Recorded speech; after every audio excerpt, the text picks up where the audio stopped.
तो फ्रेंड्स, तो आपका मेरे इस चैनल पर हार्दिक स्वागत है। तो आज हम अज्ञे की गैंग्रीन कहानी के वन लाइनर प्रश्न देखते हैं। तो गैंग्रीन कहानी अज्ञे द्वारा गैंग्रीन शीर्षक से 1934 में लिखी गई। बाद में इसका शीर्षक रोज कर दिया गया था। मतलब पहले तो ये गैंग्रीन शीर्षक से लिखी गई थी और बाद में इसका शीर्षक रोज कर दिया गया था। और यह कहानी 1934 में लिखी गई थी। यह प्रेमचंद के बाद श्रेष्ठ हिंदी कहानियों में से एक कहानी परिगणित होती है। तो इसमें मध्यम वर्गीय वर्ग की पारिवारिक एकरसता को जितनी मार्मिकता से कहानी व्यक्त कर सकी है वह उस युग की कहानियों में विरल है। तो इसका इसमें कहानी का जो नायिका है वह मालती है। मालती के पति जो एक डॉक्टर हैं। तो मालती दिन भर अपने काम में व्यस्त रहती है, तो उसके बारे में ये कहानी है। तो आज हम देखते हैं गैंग्रीन कहानी के वन लाइनर क्वेश्चंस।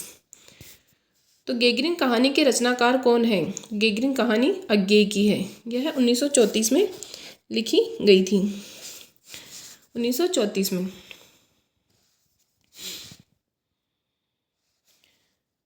गैंग्रीन कहानी का दूसरा नाम या शीर्षक क्या है? तो इसका नाम है रोज। बाद में इसका शीर्षक रोज कर दिया गया। गैंग्रीन किस प्रकार की कहानी है? गैंग्रीन संस्मरणात्मक कहानी है। मालती कौन थी? तो इस मालती गैंग्रीन कहानी की नायिका है। तो गैंग्रीन कहानी की प्रमुख पात्र मालती है। मानो उस पर किसी शाप की छाया मंडरा रही हो। लेखक को ऐसा कब महसूस हुआ था?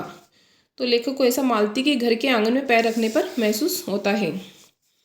महेश्वर क्या काम करता था? सरकारी डिस्पेंसरी में डॉक्टर था। महेश्वर सरकारी डिस्पेंसरी में डॉक्टर था। तो ये जैसे महेश्वर है डॉक्टर था, तो ये कई बार एग्जाम में भी, नेट के एग्जाम में पूछा जाता है। जो कहानियाँ लगी हुई है नेट के एग्जाम में गैंग्रीन कहानी, उसमें पात्र के बारे में पूछा जाता है। तो आप ऐसे भी इसको याद कर सकते हो। और वैसे फर्स्ट ग्रेड में तो ये लगी हुई है कहानी। नहीं, मुझे नहीं चाहिए, लेखक ने मालती को ऐसा कब कहा? मालती के पंखा हिलाने पर।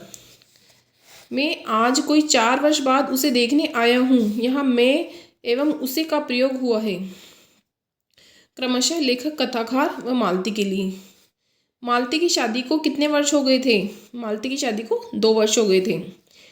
जैसे किसी जीवित प्राणी के गले में किसी मृत जंतु का तोक डाल दिया गया हो, वह उसे उतार कर फेंकना चाहे पर उतार न पाए। लेखक को ऐसा कब लगा? मालती की आंखों में देखने पर। क्योंकि मालती अपनी शादी से बहुत परेशान थी, क्योंकि उसका बेटा भी बहुत बीमार रहता था।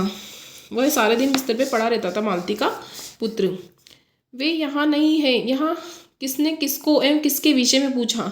लेखक ने मालती से महेश्वर, मालती के पति है महेश्वर, उसके बारे में पूछा। अच्छा लाओ मुझे दे दो। यहाँ लेखक ने मालती से क्या देने के लिए कहा है? पंखा। मैं उसके जाते हुए दुर्बल शरीर को देखकर सोचता रहा। लेखक मालती को जाते हुए देखकर क्या सोचता रहा? यह क्या है? यह कैसी छाया सी इस घर पर छाई हुई है? तो लेखक मालती को देखकर यह सोच रहा था। इसका नाम क्या है? लेखक ने यहाँ मालती से किसके नाम के बारे में पूछा? तो लेखक ने मालती से टीटी के नाम के बारे में पूछा। 15 क्वेश्चन हम देखते हैं। हम दोनों भीतर बैठकर बातचीत करने लगे। यहाँ हम दोनों कौन हैं? लेखक व महेश्वर। महेश्वर प्रातःकाल कितने बजे डिस्पेंसरी जाते हैं? महेश्वर प्रातःकाल 7 बजे डिस्पेंसरी जाते हैं। आपको तो खाने का मज़ा क्या ही आएगा, ऐसे बेवक्त खा रहे हैं। ऐसा किसने व किससे पूछा? महेश्वर ने लेखक से। मेरे लिए तो यह नई बात नहीं है, रोज ही ऐसा होता है। मालती ने ऐसा किसके बारे में कहा? भोजन के बारे में, देर से खाने पर, क्योंकि वह रात 11 बजे तक घर का काम करती रहती थी और एकदम से चिड़चिड़ी सी हो गई थी मालती। 2 की शायद टांग काटनी पड़े। टांग काटने का कारण था गैंग्रीन। मानो बड़ी तपस्या के बाद कोई कार्य संपन्न हो गया हो। लेखक को ऐसा कब लगा? मालती के द्वारा यह कहने पर कि 3 बज गए हैं। कोई आता जाता है तो नीचे से मंगा लेते हैं। मालती के द्वारा क्या मंगवाने की बात की जा रही थी?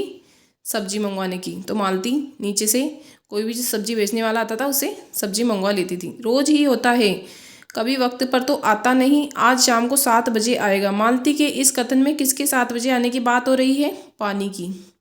तो कहीं ऐसा मत कर देना आप कि कहीं मालती का पति महेश्वर के बारे में आप बता दो, ऐसा कुछ नहीं है। पानी आने की बात कर रही है। तुम कुछ पढ़ती लिखती नहीं। लेखक के इस कथन में तुम कौन हो? तुम कौन है? मालती। 24वां क्वेश्चन देखते हैं हम। मानो इस अनैच्छिक समय को गिनने में ही उसका मशीन तुल्य जीवन बीतता हो, वैसे ही जैसे मोटर का स्पीडोमीटर यंत्रवत फासला नापता जाता है और यंत्रवत विश्रांत स्वर में कहता है कि मैंने अपने अमित शून्य पथ का इतना अंश तय कर लिया है कि लेखक को ऐसा कब लगा मालती के यह कहने पर कि 4 बज गए हैं।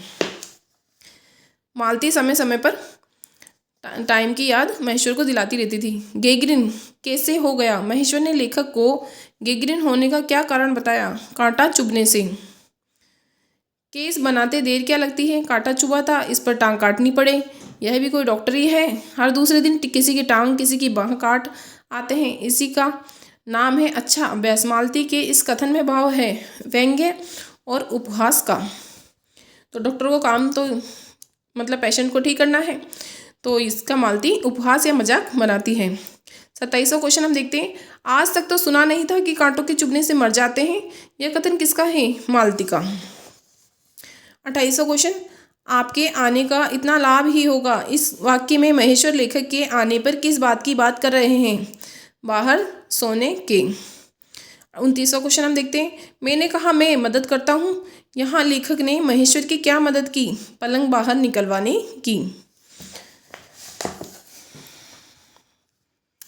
अब 30वां क्वेश्चन हम देखते हैं।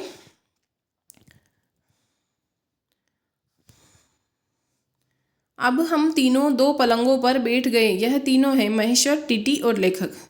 अंगीठी पर रखे हैं कागज में लिपटे हुए। अंगीठी पर क्या रखे हुए थे? आम।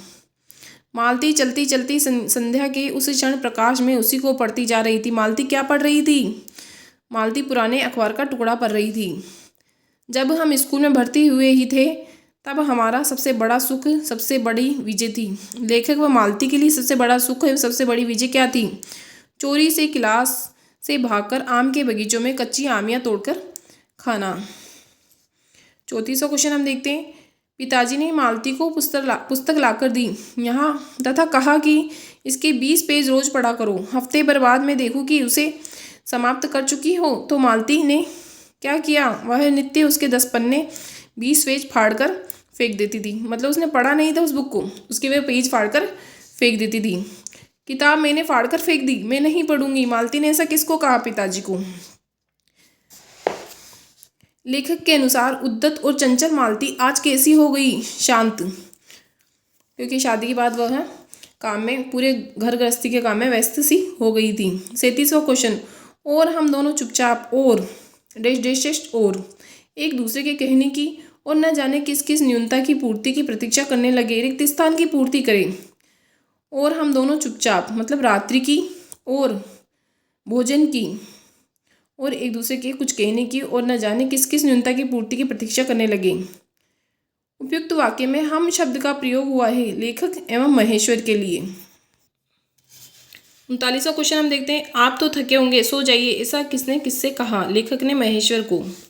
थके तो आप अधिक होंगे, मील पैदल चलकर आए हैं। लेखक कितने मील पैदल चलकर मालती से मिलने आए थे? 18 मील। 41वां क्वेश्चन देखते हैं हम। डैश डैश डैश थी आकाश अनभ्रता, रिक्त स्थान की पूर्ति करे। पूर्णिमा थी उस दिन। 42वां क्वेश्चन। अत्यंत शीतलता और स्निग्धता से छलक रही है, मानो चंद्रिका उन पर से बहती हुई आ रही हो, झर रही हो। यह वर्णन किसका है? चांदनी में चमकती हुई क्वार्टर की छत का। 43वां क्वेश्चन हम देखते हैं। गर्मी से सूख कर मटमेले हुए धीरे धीरे गा रहे हो कोई राग जो कोमल है किंतु करुण नहीं, अशांतिमय है किंतु उद्वेगमय नहीं। यहाँ किसके गाने का वर्णन हुआ है? चीड़ के वृक्षों का। मैंने देखा प्रकाश से धुंधले नीले आकाश के तट पर जो नीरव उड़ान से चक्कर काट रहे हैं वे भी सुंदर दिखते हैं। यहाँ किसकी सुंदरता का वर्णन हुआ है? चमगादड़ की सुंदरता का। 45वां क्वेश्चन देखते हैं। मैंने देखा दिन भर की पहाड़ों में से भाप से उठकर वातावरण में खोए जा रहे हैं, जिसे ग्रहण करने के लिए पर्वत शिशुओं ने अपने चीड़ वृक्ष रूपी भुजाएं आकाश की ओर बढ़ा रखी है। तो तपन, अशांति, थकान और दाह। 11 बजने वाले हैं। वक्ता कौन है इसका? लेखक। ये किसने कहा था? लेखक ने। धीरे से सिर हिलाकर जता रही थी कि रोज ही इतने बज जाते हैं। या मालती की स्वीकृति में कितने बजने का वर्णन है? 11 बजे का, क्योंकि वह रात 11 बजे तक काम करती रहती थी। इसमें टोटल 50 क्वेश्चन है, तो अपन 48 क्वेश्चन। चोट बहुत लग गई बेचारे के। लेखक के इस कथन में किसकी चोट लगने का वर्णन हुआ है? टीटी को। एक छोटे क्षण भर के लिए मैं स्तब्ध हो गया, फिर एक मेरे मन में विद्रोह के स्वर में कहा, माँ, युवती माँ, यह तुम्हारे हृदय को क्या हो गया? लेखक का मन ही मन क्या मालती को ऐसा कहने का कारण था? टीटी के पलंग से गिरने पर मालती का यह कहना कि इसकी चोटें लगती ही रहती है, रोज ही गिर पड़ता है, क्योंकि उसका बेटा दिन भर सोया रहता था और कुछ काम धाम करता नहीं था। गेगरिन कहानी में वर्णन है जड़ व्यवस्था में फंसे मध्यम वर्गीय समाज की जीवन शैली और विवाहिता स्त्री के जीवन में आए यांत्रिक बदलाव की। तो आपको मेरे क्वेश्चंस कैसे लगे? अच्छे लगे हो तो प्लीज़ वीडियो को लाइक करें और शेयर करें और सब्सक्राइब जरूर करें। तो ये फर्स्ट ग्रेड के लिए आपके लिए इम्पोर्टेंट है, जो कि फर्स्ट ग्रेड में कहानियाँ लगी हुई हैं। आपको मैं एक बार सिलेबस दिखाती हूँ, देखें। ये देखिए, ये कहानियाँ हैं। कहानियाँ कफन है, पुरस्कार है, गेगरिन रोज के अज्ञे की है, गदल है। तो ये इसका सिलेबस है, फर्स्ट ग्रेड के लिए बहुत ज़रूरी है। आप स्टोरी पढ़ लेना एक बार और उसके बाद में आप इसके वन लाइनर ये क्वेश्चंस कर लेना। तो आपको इसमें से एग्ज़ाम में ज़रूर से ज़रूर देखने को मिलेंगे। आपको ये मेरा वीडियो कैसा लगा प्लीज़ कमेंट में ज़रूर बताइएगा। धन्यवाद।